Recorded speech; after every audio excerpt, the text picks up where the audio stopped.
Ye. Oh jamaah. Ye. Alhamdulillah. Masih dengan tema kita kunci pintu rezeki tak terduga. Nah langsung aja nih Ustadz Maulana. Tadi pertanyaannya adalah Iya. kita pengen kunci pintu rezeki kita yang Ya. tak terduga itu segera kebuka. Ya. Makanya kita banyak bantu orang. Banyak bantu orang. Banyak sedekah. Banyak sedekah. Kasih beras, kasih uang, kasih apapun Iya. yang kita punya lah pokoknya ya. Tapi ternyata orang tersebut malah jadi menggantungkan hidupnya sama kita. Kalau begitu, Iya. pripun Ustadz Iya, Maulana? pripun. Kenapa Mohon Ustaz Sam yang tausiahnya. ketawa, saya mau tausiah. Karena yang tausiah adalah orang yang sangat cocok. Ya betul, betul, Masya Allah. Sering tabarakallah. dimanfaatkan. Masya Allah, tabarakallah. Silakan Ustadz. Bismillahirrahmanirrahim. Allahumma shalli ala sayyidina Muhammad wa ala sayyidina Muhammad. Satu bentuk pujian dan rasa syukur kita.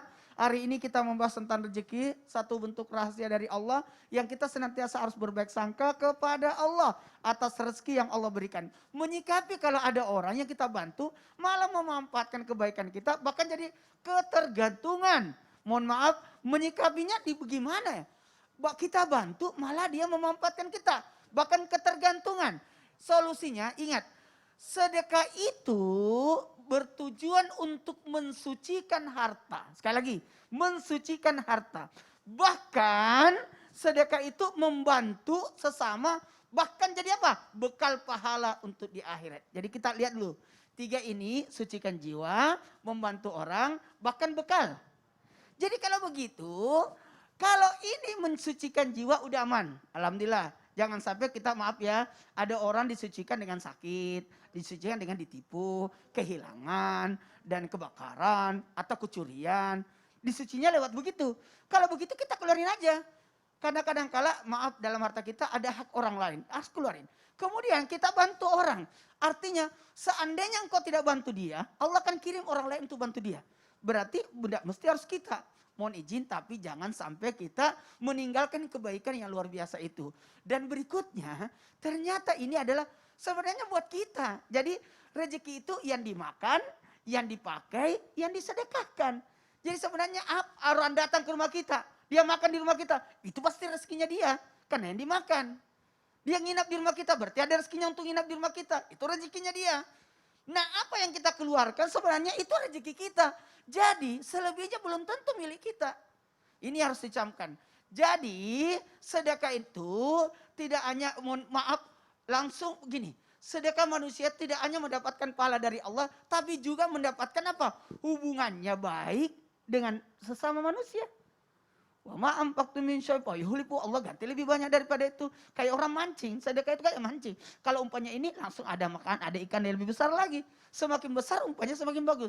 Cuman ketika kita bersedekah kacamkan ini 5. Keikhlasan yang terbaik, tidak menyakiti, tidak mengungkit. Yang terakhir ini, sasarannya tepat. Lihat pada sasaran tepat. Jangan nunggu orang minta baru kita kasih. Berilah orang sebelum dia merendahkan dirinya.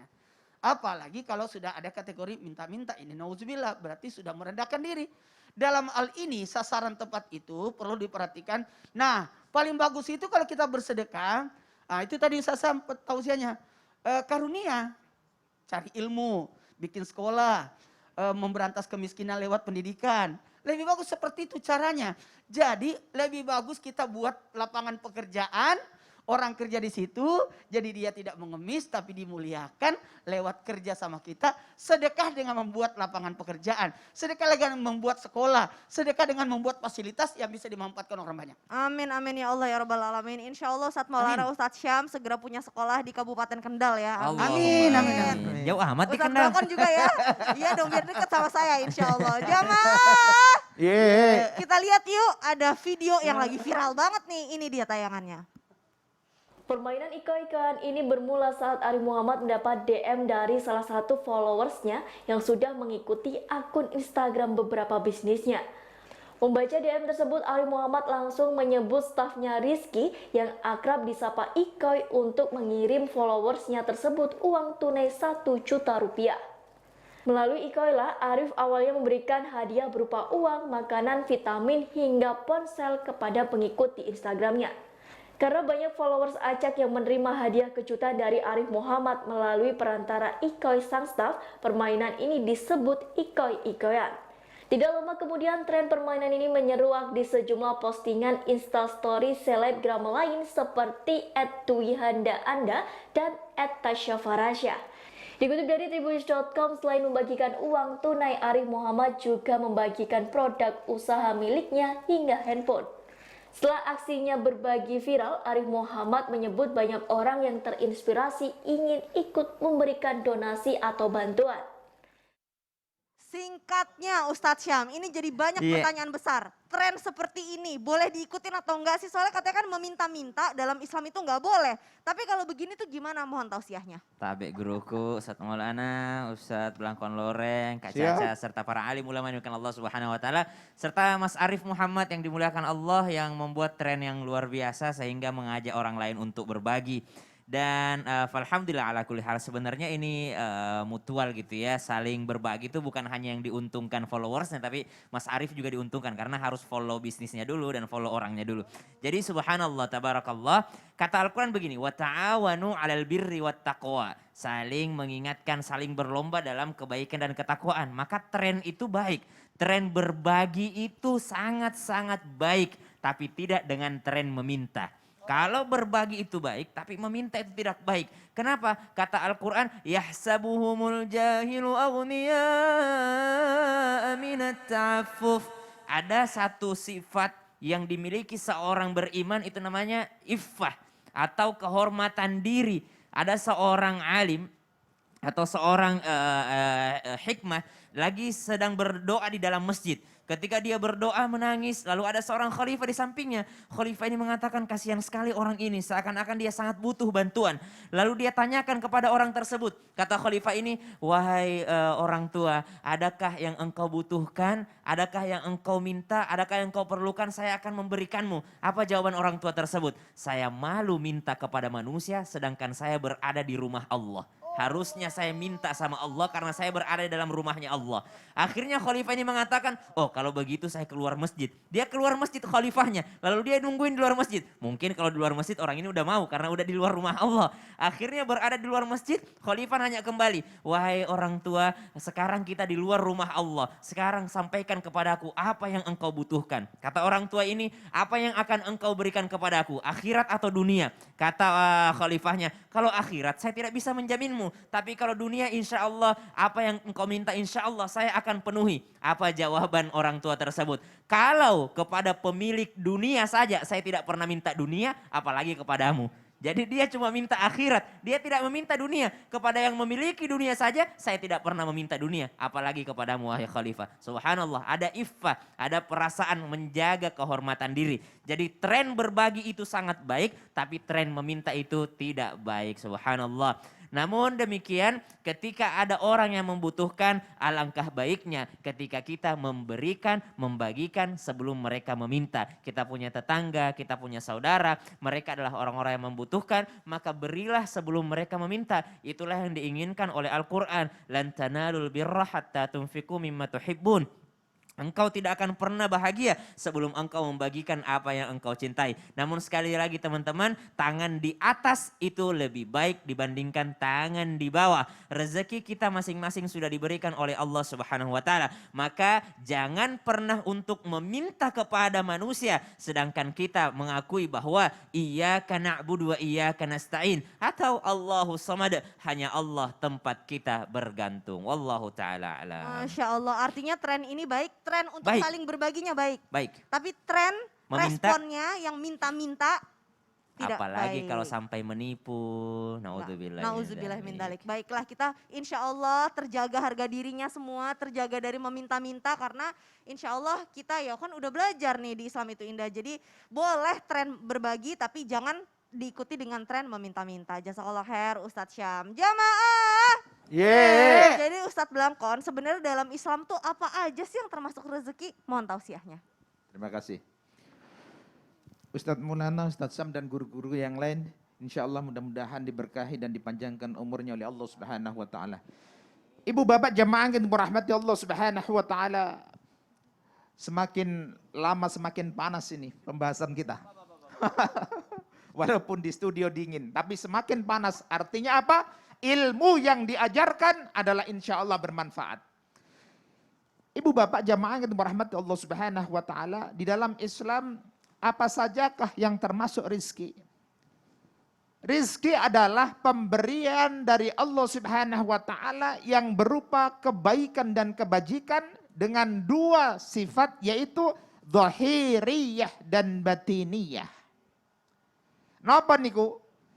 Dados sifatipun napa kemawon ingkang dipun paringaken Allah Subhanahu wa taala kepada hambanya yang sifatnya dhahiriyah, ketinggal moto. Bisa dilihat secara, ya bisa diraba, dilihat, itu dhahir. Contoh, kita dipun paringi rezeki kalian Allah Subhanahu wa taala duit sing kuwatah. Uang yang banyak. Itu secara dhahir. Tabungannya banyak, uangnya banyak. Ini dhahir. Kemudian diberikan rizki oleh Allah Subhanahu wa taala, sekonyong-konyong koder, ternyata ada orang yang memberikan mobil. Nah, ya, itu zahir juga. Zahir juga, jalan-jalan ternyata dikasih makanan oleh seseorang. Itu juga termasuk rizki-rizki yang secara zahiriyah diberikan Allah Subhanahu wa taala. Tapi wonten rizki yang sifatnya batiniyah, yang itu bisa dirasakan di dalam relung kalbu kita. Contoh, ngapunten ibu bapak jamaah yang dirahmati Allah Subhanahu wa taala, kali ini nikmat yang terbesar, rezeki yang terbesar duniawiyah yang diberikan Allah Subhanahu wa taala dumateng kita inggih menika nikmat sehat wal afiat. Nggih napa nggih? Leres napa leres? Leres. Lho, pandemi ngaten iki kuwata tiyang sing padha mati, padha seda, padha wafat. Tapi kita lan panjenengan sami kok tasik dipun paringi meger-meger sehat wal afiat, mangan penak, turu penak. Niki termasuk nikmat yang luar biasa yang diberikan Allah Subhanahu wa taala. Sampai-sampai dalam sebuah pepatah dikatakan as-sihhatu tajun la ya'rifu 'ilal maradin. Sehat niku mahkota, tapi banyak orang yang tidak tahu bahwa sehat itu mahkota kecuali ketika sudah sakit. Nek pun lara nembe ngertas, oh ternyata wong sehatku penak. Ibu bapak jamaah yang dirahmati Allah Subhanahu wa taala. Kebahagiaan lagi ketika kita bisa merasakan sebuah kebahagiaan, hati kita bisa merasa tenang, hati kita bisa merasa damai. Ketika kita ibadah kepada Allah Subhanahu wa taala, hati kita bisa merasa tentram. Itu juga termasuk rizki yang Allah berikan kepada kita. Tetap di dalam Islam, rizki itu pemberian dari Allah yang sifatnya zahir wal batin. Ngoten, Mbak Masya Allah, Caca. tabarakallah. Artinya pakaian yang dipakai sama UBL ini rezeki. Oh, rezeki. Tapi pakaian yang ada di rumah itu titipan Allah. Ah, iya, Masya betul. Allah, tabarakallah, jazakallah khair. Siap. Jamaah. Ye. Ustadz Syam, Iya. jadi gimana caranya untuk ngebuka pintu rezeki yang tertutup nih? Apa ada doa khususnya Ustadz? Mohon tausiahnya. Tabe guru-guruku Ustadz Maulana, Siap. Ustadz Loreng, Kak Caca, serta para alim ulama yang dimuliakan Allah Subhanahu wa taala, serta para pejuang nafkah yang insya Allah pagi hari ini berberkah, semakin semangat mendapatkan rezeki kesehatan dan insya Allah berusaha keluar rumah atau berusaha mencari nafkah untuk memberikan kepada keluarganya insya Allah. Baik itu yang keluar rumah adalah fisiknya, walaupun yang keluar rumah hanyalah yang namanya pikirannya. Karena sekarang kita lagi dibatasi oleh aturan yang insya Allah memudahkan kita semua dan menyelamatkan kita semua. Doa yang biasa diamalkan oleh Rasulullah Sallallahu Alaihi Wasallam. Yang pertama, Allahumma inni as'aluka ilman nafi'a wa rizqan tayyiba wa amalan mutaqabbala. Ya, Allahumma inni as'aluka ilman nafi'a. Ya Allah, berikan kepadaku ilmu yang bermanfaat. Karena biasanya rezeki itu lebih mudah untuk datang ketika ada ilmu di dalamnya. Bagi orang yang tidak berilmu biasanya subhanallah setengah mati dia. Walaupun Allah itu membagikan rezeki selama kita sudah bergerak itu Allah membagikan rezeki. Ada mahasiswa ya, mereka mau ngetes gimana ya Allah membagikan rezeki ini kalau kita nggak ngapa-ngapain. Maka kata temannya, ya Allah tetap membagikan rezeki. Akhirnya dia bersembunyi di suatu bilik masjid. Akhirnya datang pembagian nasi kotak. Nasi kotak dia nggak dapat hari pertama. Hari kedua nggak dapat lagi. Hari ketiga dia mulai kelaparan. Gimana nih saya nggak dapat juga nih kalau saya sembunyi. Allah nggak ngasih saya. Akhirnya dia sengaja.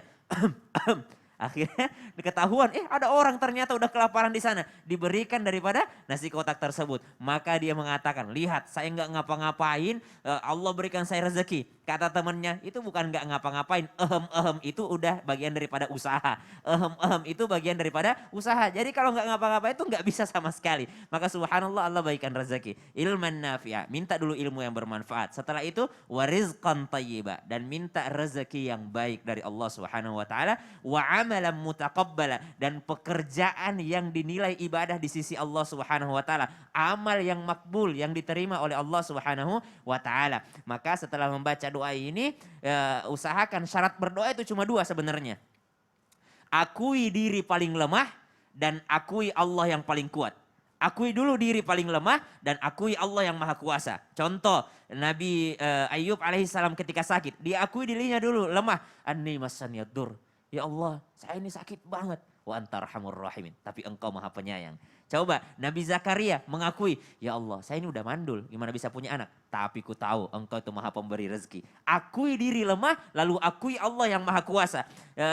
Ketika sakit, ketika lagi kekurangan, akui diri lemah. Seperti zikir Rasulullah SAW, ya awwalal awwalin, wa ya akhiral akhirin, wa ya dzal quwwatil matin, wa ya rahimal masakin, wa ya arhamar rahimin. Ini 5 zikir Rasulullah di pagi hari untuk membuka pintu rezeki. Jamaah yang dimuliakan Allah Subhanahu wa taala, karena ini mungkin kita membahas tema ini karena banyak yang mungkin merasakan lagi seret rezekinya. Ingat, meminta kepada Allah itu membuat Allah senang. Tapi meminta kepada manusia membuat manusia itu malas gitu. Jadi semakin kita minta sama Allah Subhanahu wa taala, semakin Allah senang. Tapi semakin kita minta kepada manusia, manusia itu menjadi malas lihat kita. Ini orang ketergantungan banget sih, minta-minta mulu. Jadi ternyata kita harus minta kepada Allah. Dengan cara apa? Tadi, mengakui diri yang paling lemah dan mengakui Allah yang paling kuasa atas segalanya. Doanya, Allahumma inni as'aluka ilman nafi'a wa rizqan thayyiba wa amalan mutaqabbala wa ya awwalal awwalin wa ya akhiral akhirin wa ya dzal quwwatil matin wa ya rahimal masakin wa ya arhamar rahimin. Insyaallah nanti di Instagram Islam itu indah dicatat insyaallah. Amin amin ya Allah ya rabbal alamin. Tapi itu memang ada penelitiannya loh Ustadz Syam. Apa itu, Kalau Kak kita Caca? semakin bersyukur badan kita semakin kuat. Oh Masya Allah. Jadi nggak boleh kita bilang aku seneng tapi habis itu negatif, nggak boleh. Jadi harus ada negatif tapinya. dulu baru positif, dan itu ada dalam Al-Quran kan. Iya dong. Tapi sekarang kita baru tahu kalau ternyata itu ada manfaatnya buat Subhanallah. kesehatan badan Masya kita. Masya Allah, Allah. tabarakallah. Jamaah. Yeah. Nah setelah ini jamaah masih punya kesempatan nih yang mau nanya sama UBL, Ustadz Syam atau Ustadz Maulana, langsung masuk ke Instagram kita, komen di situ. Siapa tahu ada 3 jamaah yang beruntung yang pertanyaannya bakal kita jawab. Jadi jangan kemana-mana, tetap di Islam itu indah. Jamaah. Iya. Oh jamaah. Iya. Alhamdulillah. Alhamdulillah.